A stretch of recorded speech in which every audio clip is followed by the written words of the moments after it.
अस्सलाम वालेकुम। आज हम शामी कबाब बनाएंगे। इसके लिए हमने ली है 2 कप चने की दाल, 10 से 12 बड़ी साबित लाल मिर्च, 1 चम्मच साबित धनिया, हाफ चम्मच ज़ीरा, 2 बड़ी इलायची, 10 से 15 काली मिर्च, 2 दालचीनी के स्टिक्स, 1 बड़ी प्याज, लहसुन अदरक, थोड़ी सी हल्दी लेंगे और नमक हस्बे ज़ायका। चिकन पूरा चेस्ट पीस लिया है।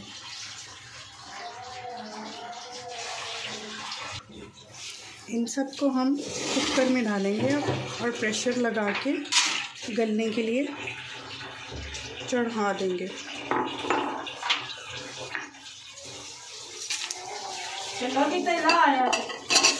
और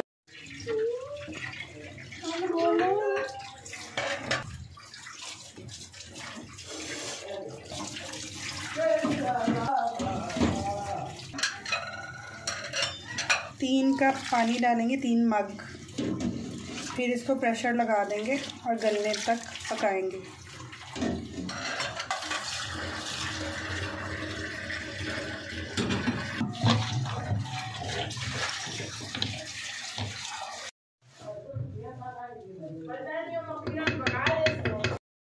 अब इसको मिक्सचर को मैश कर लिया।